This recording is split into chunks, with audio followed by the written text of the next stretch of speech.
ഇന്ന് നേതാവ് നാളെ രാജാവ് എന്നും ജേതാവ്.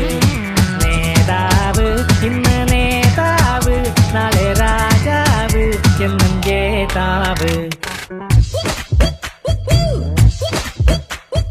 വാളെടുക്കണം വല വിരിക്കണം വേണ്ടിടത്ത് വേണ്ട പോലെ വാൾ മുടക്കണം.